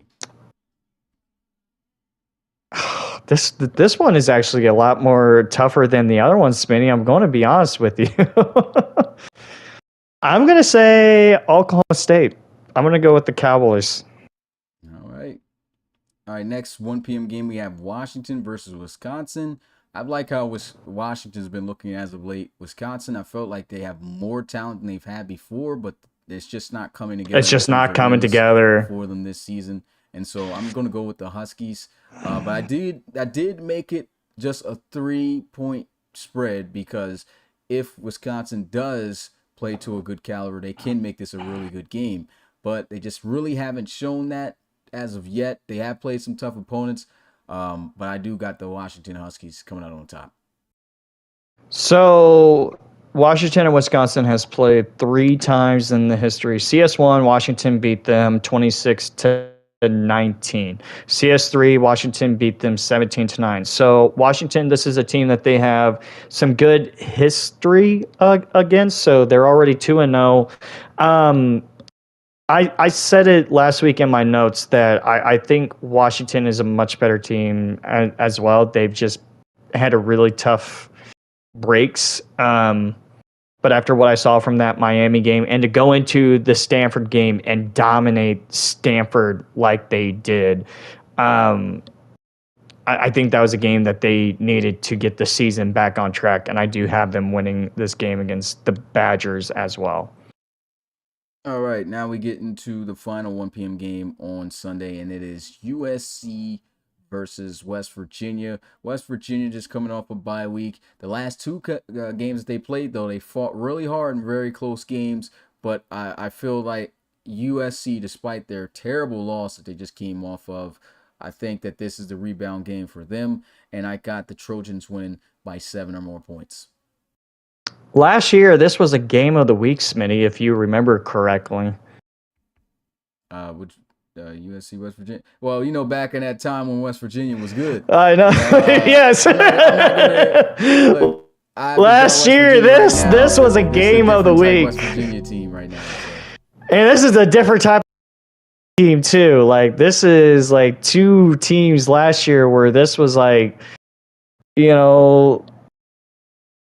that was a game between USC and West Virginia where USC, they won that game 31-22. This year, West Virginia, they are not good. Now, the very first game of the year, that was just a terrible performance. But week 2 and week 3, they could have won those games, Smitty. They could be 2-1. They could have been 2-1, but they're not. They're 0-3. And West Virginia, it does not get any easier for you guys. If there is a week for West Virginia to shock the world and take advantage of Stinko Cardenas, it's this week. I mean, because you got Georgia next week. You got Baylor in week 7 as well. So if you guys don't want to go 0-6, maybe this is the week that you guys want to maybe pull out something and take advantage of USC and of what we've seen so far. This is not the USC team from CS4, CS3, or CS2. So I have USC winning, but honestly, I would not be shocked if West Virginia pulls it out. All right. I do not have USC with the spread. I'll say that. With 3? Oh, okay. I was thinking about Washington. Never mind. 7. Okay, yeah, now I get you. Okay, so the last 4 p.m. game, Florida versus South Carolina. I think this is going to be a really solid game. It should be based off of how both has played, right? South Carolina, we just saw them come off an upset over Alabama. As for Florida, they look good the first. They've been trending down a little bit, yeah. Good on week 3 as well, but they just ended up losing in overtime. The pick 6. And then, this past week, this was their first game where it's just like, they didn't play good, took a L, right? So I am going to go with Florida, though. I think Florida is a better SEC team, and I think that they should beat South Carolina by more than a field goal, so 4 more points. I think the Gamecocks are feeling pretty good coming into this week, even though Florida, they've won every matchup in this game. They won the CS3 matchup. They won the CS4 matchup as well. I do agree with you that I think this is the week that AR and then that they get back on track. That Florida gets back on track after falling to 2-2. I do think that they will beat South Carolina in this game, but Florida needs to start being two-dimensional. AR needs to complete his passes. They have great deep offensive players too. It's just I don't know, that offensive side of the ball. It can't just be AR the whole entire time. Yeah. So that's yeah. You got them with the spread. I do have Florida with the spread. Oh, actually, you know what? I'm not going to take them with the spread. I think this game will be really close. Okay. And then we got our last two games that are left. We got Oregon versus Stanford. I got Oregon winning this one soundly, to be honest. And I just think they're a talented team. They got a good win last week. We know Stanford can, shock some guys, but I think they only shock guys that did not perform up to standard. So I feel like Oregon's got too much talent for that to happen. And I think they get the win on the road there at Stanford by 9 or more points. Because Stanford won the game against USC with the 53-yard field goal, and USC shooting themselves in the foot. They also had that great game with Florida State, where they pulled it out. I think Florida State didn't they have like a big lead against Stanford as well, if I remember correctly, or I think at the end of the day it was close. I don't think it was a very big lead, but I know that Stanford win. Yeah. And then of course last week they finally ran into Washington. This is the Ronnie revenge year, man, because I don't know. It's just like there were certain games with Oregon, man, where last year they just lost. Where you're like, because it's like you guys beat Georgia and Ohio State, but yet you lose to Oklahoma State and Stanford, and they destroy you guys. It makes no sense. So problem at that time. That was the game last year where Oregon did not have anything for Grayson LeCavalier on that day. He had over 100 rushing yards and over 100 receiving yards in that game. Yeah, multiple times. And San Diego Dragon. Yeah, and he did it in this game, and Ronnie did not play a great game at all. But this is the Ronnie revenge year. He's gotten that win against Oklahoma State. He's gotten that win against USC. Now he gets another chance to redeem himself and the Ducks to beat a team that beat them last year. And I do agree. I think Stanford, they are going to give you some fights, but they're going to give those fights to teams who are here, shooting themselves in the foot, or the lower end teams. They could make a bowl game this a year, but I think Oregon is way too talented. Just like I said, I think Pac-12 is the year of the Duck, and I think Oregon wins this game by 8 or more as well.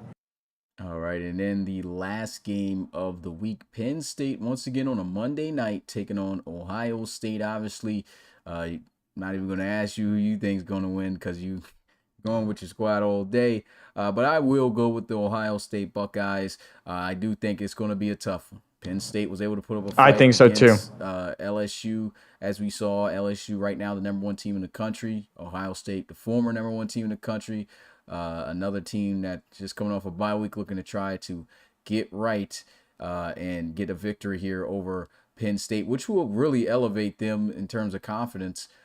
Just moving forward, those are the type of games you really want to win to say, hey, we are the 2-time national champions, and this is where you establish that. You got to beat Penn State, big rival there in the Big Ten, and I think they do it by just over a field goal of 4 more points.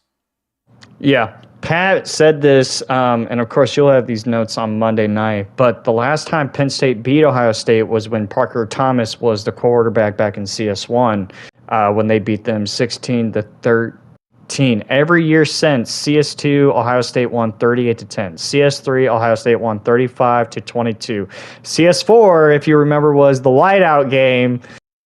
and Penn blackout. State. Yeah, it was bad. It was bad. And of course, giving a hint, Ohio State is putting in a request for a certain type of uniform to wear this week. I'll let the guys get that to Smitty when they can. But this is going to be a great game to watch. I think Penn State, this is not the CS2, CS3, CS4 Penn State that we have seen. This is a much better team. And I think they're going to give Ohio State everything that they can handle. The one thing that I will bring up about Ohio State is changing to I understand changing to a 3-4, but I did realize watching that game, I'm like, you guys also leave out TJ King a lot, who's a user. Yeah.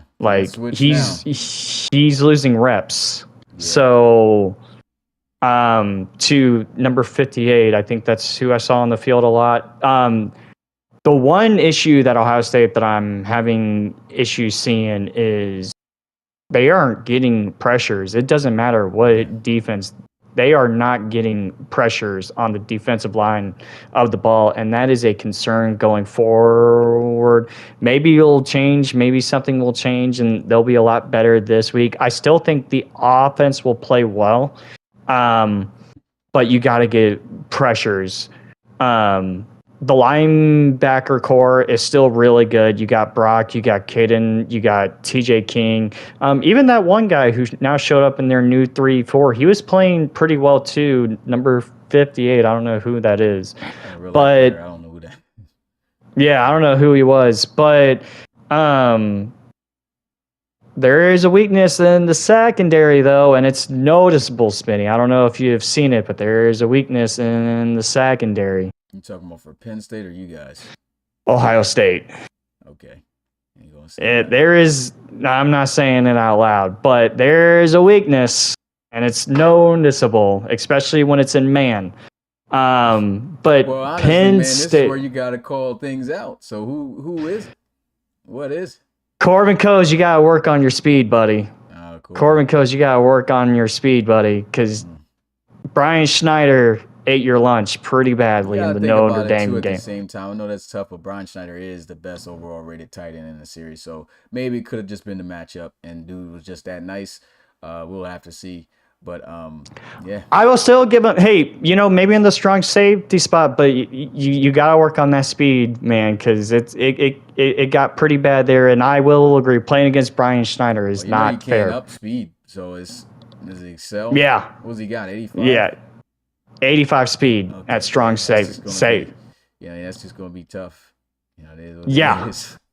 But, yeah. So excel or something, I think Chris has been making some pretty good plays this year, though, for the most part. But he has. He just got out. Brian Schneider was just a monster in that game, and that's the unbiased side of me that has to come out, because I got to call it the way Brian it is. Says he's at 85 speed as well, so I think it was just the caliber tight end. His route running was separating from safeties against athletic tight ends that are really good and good receivers usually get beat. They can't stick with them, so might have just been the matchup. But the speed is going to be tough. The speed is going to be tough, yes. But I still think Ohio State, the defense looks solid. You got to get pressures. On the Penn State side of the ball, Clifford needs to play better. Yeah.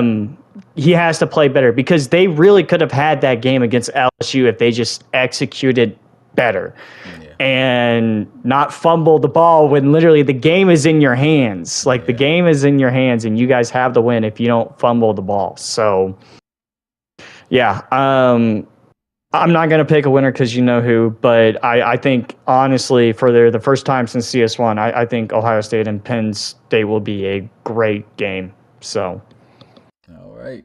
So that's it for this upcoming schedule. Let's go ahead and just get a look at what's going on around the divisions right now. So these are the standings in the ACC. We got Miami at 4-0, one of the two only undefeated teams left. North Carolina at 2-2, along with Clemson.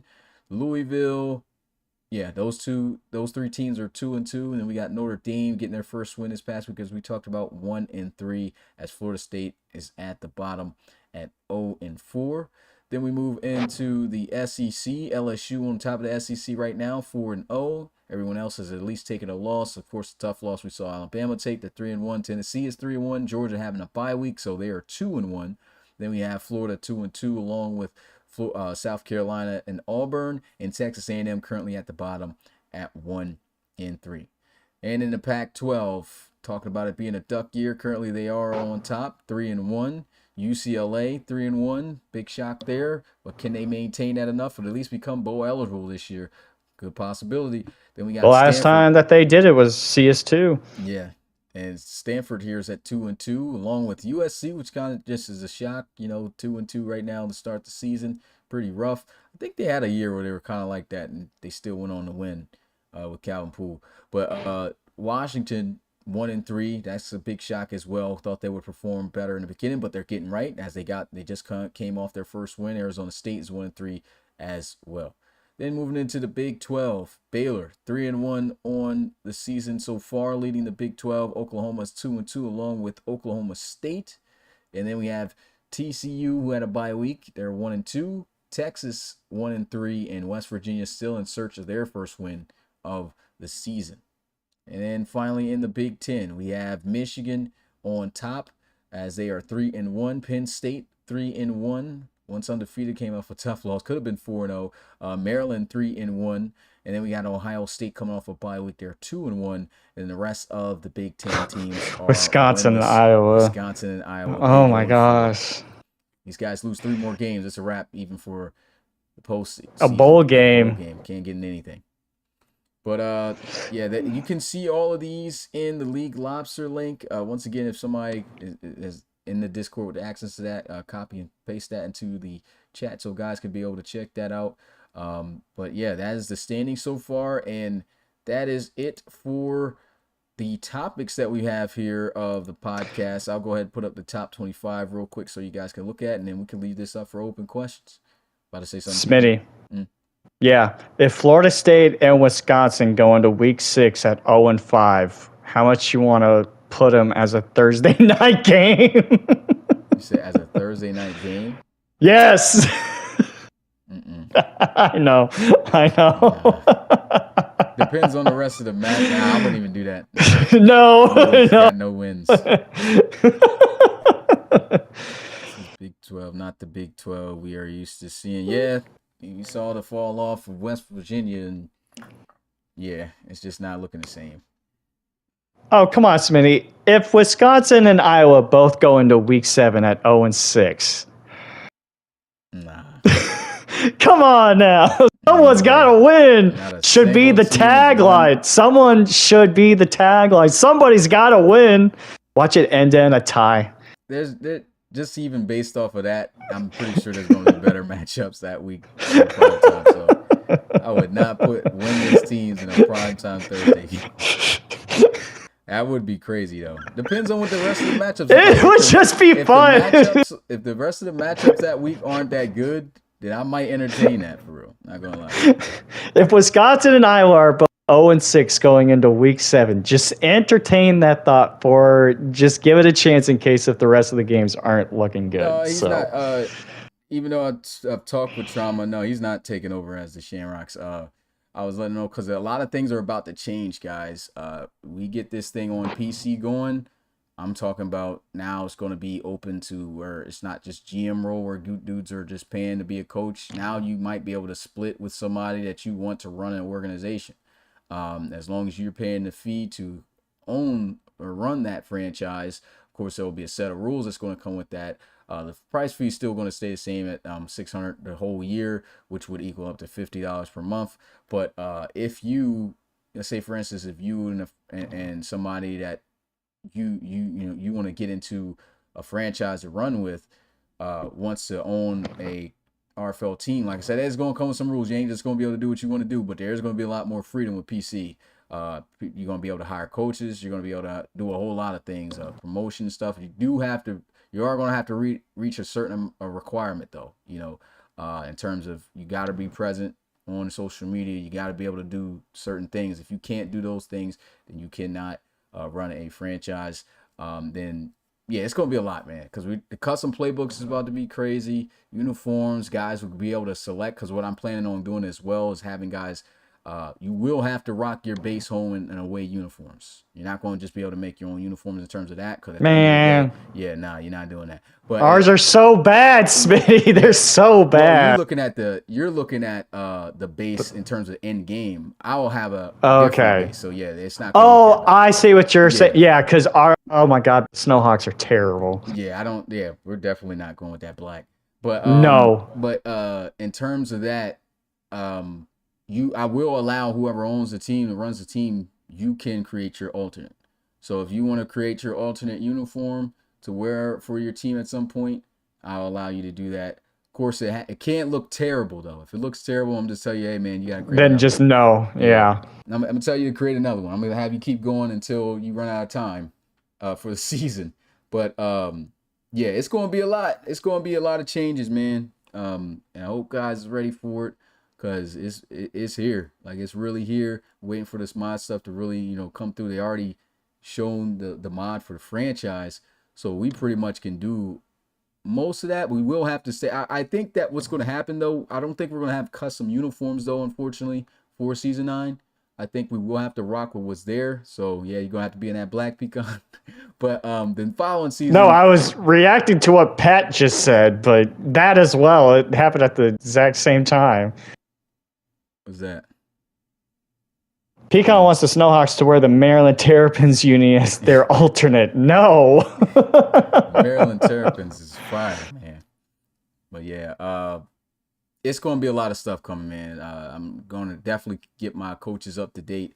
And once again, shout out to I didn't say this earlier, but shout out to Roland. He had to step down as coach. He's expecting a kid now, so congrats, man. The guy, man. Let's get a hashtag Gorilla Gang one time for the guy in the chat. Baby Roland. We're gonna have a baby Roland, running around the world. Yeah. Oh my gosh. But yeah, it's about to be a whole different era for the RFL college, for the RFL, man, in general, college series and pros. So just know it's coming, man. Just know it's coming. But yeah, I see some early Mackey Award prediction opinions. I think if we had to say through the first 4 weeks,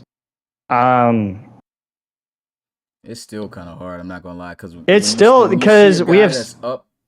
He has a game that's not that good. Like, I haven't seen kind of like Jordan Granger, like Jordan Granger. After like a few weeks, I was like, okay, he's playing great. And then the Wisconsin game happens, and then Dorian, he didn't play great in week 1, but he's been playing really, really great. Yet. I know he's got 11 touchdowns. I will give him that, but to me, I'm still waiting for that moment from Dorian when Miami does play a team, which they will here soon in the Oregon Ducks. Is when I look at the Mackey Award winners, like we always talk about that Heisman, kind of like that Mackey moment, which Tyler Cage, he had like 3 or 4 of those.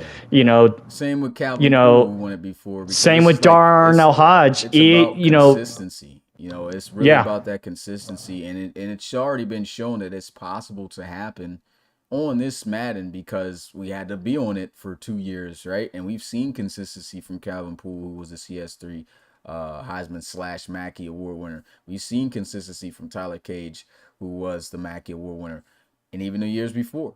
So that it's possible, but we're just not seeing it clearly from anybody yet in this college series. Right. And each of the guys that we would say that could be up there, they've all had like 3 great games, but they've also had a game where it didn't really good. So like, right, Dorian against the Irish, Tyon against TCU, Jordan against Wisconsin.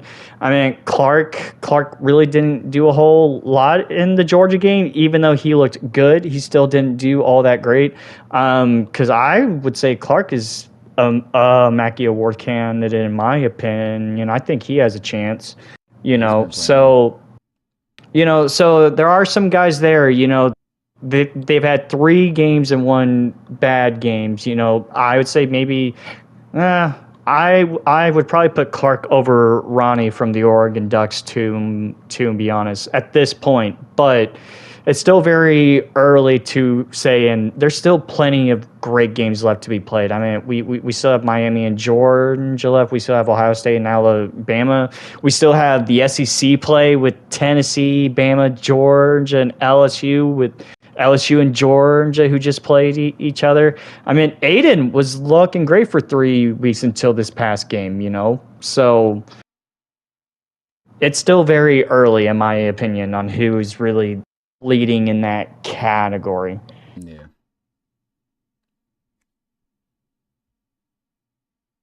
Any other questions? Pat, you can have fun with that one.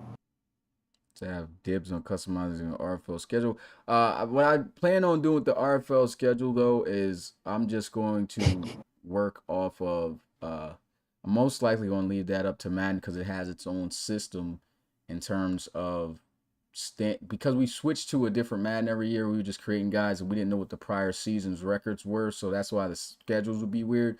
But it should have a system where the right teams should be playing each other based off of how good they were that prior year to have a harder or weaker schedule. So I don't think I want to mess around really with that for the RFL schedule. I'm just leave that up to that because it has its own system, which I like because we actually did that this year in season 8 of the RFL and it turned out to be pretty good. Now that we're going to have an entire season, that should be solid as well. So I think I'm going to just leave it as that. But college series, I don't even know what's going to happen when that new EA game comes out because I do know that the college game, they did allow you to change some schedules, but you can't change the entire schedule. Only teams. It was only 4 or 3 games, and it was only the teams that you were able to control. Yeah, you definitely had to play the teams that you were playing that year in the conference, which I think is cool anyway because you have to put them on there. So, yeah, it is different. We still have so much more to wait on to see how this college game is going to look before really deciding anything on that. So, and not only that, we will really lose the whole Miami and Baylor as the last game of the year thing because the conference games will take over on that one when those games, because those games were always locked. We have Christian saying, what team has the best chance to move up in their conference out of the mid to bottom teams? He said out of the mid to bottom teams. Let's go ahead and get a look at that again then.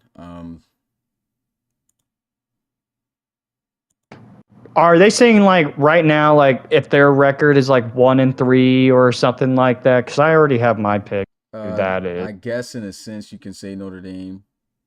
I mean, Notre Dame probably has the best chance. Schedule, though. They really do.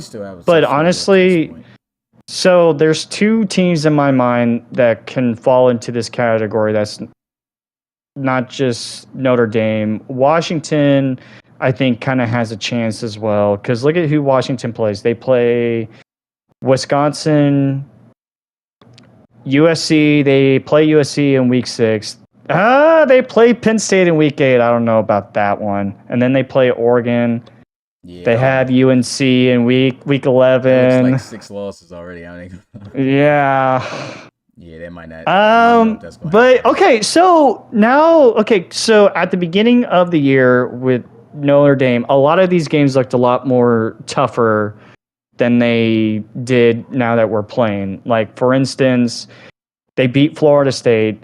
I don't think Louisville is that team that can beat the Irish. I'm sorry, Steve.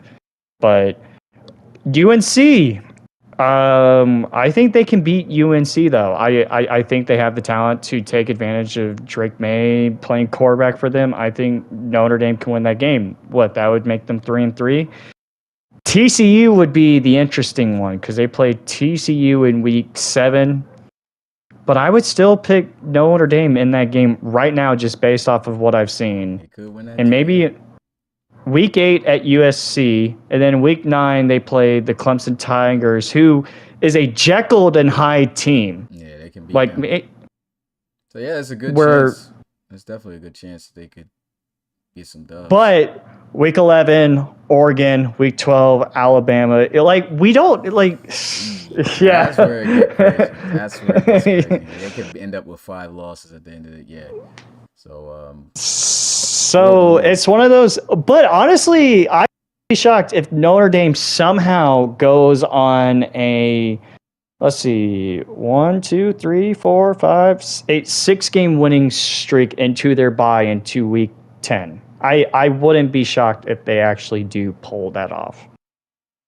Because when you only lose to Miami by 3 and only lose to Ohio State by 2, and you literally had the week 2 game in the bag if you guys just had an offense in the fourth quarter, I just think they are so much better than what their record says that they are. And Pat says ACC might have 17 teams next year. Wish I was. Yes, Stanford and Cal might be in there next year. So, yeah, be ready for that. Oregon, Washington, USC and UCLA. I get what you're saying, Pat. Yeah, if we could take out those FCS games, unless they actually put FCS schools in there, that would be crazy. Which I have heard something about that, which honestly, that would be pretty cool, yeah, but I don't think they would have rosters. I'm going to keep it, but if they do have those generic FCS schools, then, yeah, we could take those out. But, yeah, it's looked like we hit every question just about at that 2-hour mark, man. It's been a great podcast. Just getting into the games. Week 5 is about to be underway, guys. I don't have the graphic once again for the schedule, but I will work on that and try to post that up for you guys. If you haven't already, make sure you hit that like button, turn us up, and hey, turn us up in these games, man. You guys have been doing a great job showing your support throughout the college series. I know guys are kind of anticipating and waiting for that next gen college gameplay, because that's when it's going to get beyond fire, and the league is just going to be on the up and up from there. But hey, let's just continue to thug it out. 5 straight years on current gen, and we still getting some good, some wild games, man, or another wild season. But with that being said, it's your boy Smitty, our full commissioner and play-by-play commentator, along with Pecan, and we will see you guys next Wednesday, and of course tomorrow for the game. Peace.